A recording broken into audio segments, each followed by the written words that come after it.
एक बार की बात है। एक गांव में एक धनी व्यक्ति रहता था। उसके पास पैसे की कोई कमी नहीं थी, लेकिन वो बहुत ज्यादा आलसी था। अपने सारे काम नौकर से ही करवाता था और खुद सारे दिन सोता रहता या अयासी करता था। वह धीरे धीरे बिल्कुल निकम्मा हो गया था।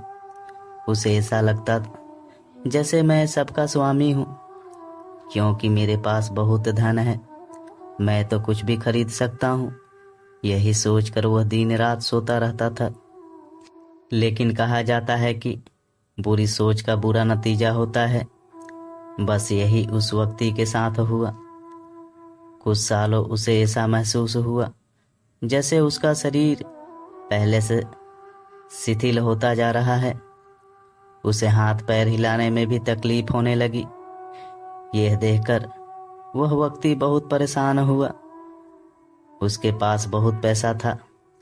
उसने शहर से बड़े बड़े डॉक्टर को बुलाया और खूब पैसा खर्च किया, लेकिन उसका शरीर ठीक नहीं हो पाया। वह बहुत दुखी रहने लगा। एक बार उस गांव से एक साधु गुजर रहे थे।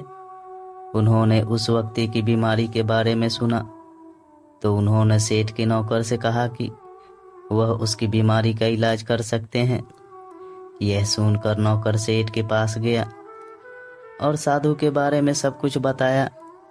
अब सेठ ने तुरंत साधु को अपने यहाँ बुलवाया, लेकिन साधु ने कहा कि वो सेठ के पास नहीं जाएंगे।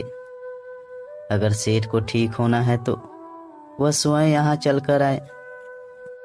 सेठ बहुत परेशान हो गया, क्योंकि वह असहाय था और चल फिर नहीं पाता था। लेकिन जब साधु आने को तैयार नहीं हुए तो हिम्मत करके बड़ी मुश्किल से साधु से मिलने पहुंचे, पर साधु वहां थे नहीं। सेठ दुखी मन से वापिस आ गया। अब तो रोजाना का यही नियम हो गया था। साधु रोज उसे बुलाते, लेकिन जब सेठ आता तो कोई मिलता नहीं था। ऐसे करते करते 3 महीने गुजर गए। अब सेठ को लगने लगा जैसे वो ठीक होता जा रहा है। उसके हाथ पैर धीरे धीरे काम करने लगे हैं। अब सेठ की समझ में सारी बात आ गई कि साधु रोज उससे क्यों नहीं मिलते थे। लगातार 3 महीने चलने से उसका शरीर काफी ठीक हो गया था। तब साधु ने सेठ को बताया कि बेटा, जीवन में कितना भी धन कमा लो, लेकिन स्वस्थ शरीर से बड़ा कोई धन नहीं होता। तो दोस्तों, अगर ये कहानी आपको पसंद आई हो तो मेरे वीडियो को लाइक करके चैनल को सब्सक्राइब जरूर करें।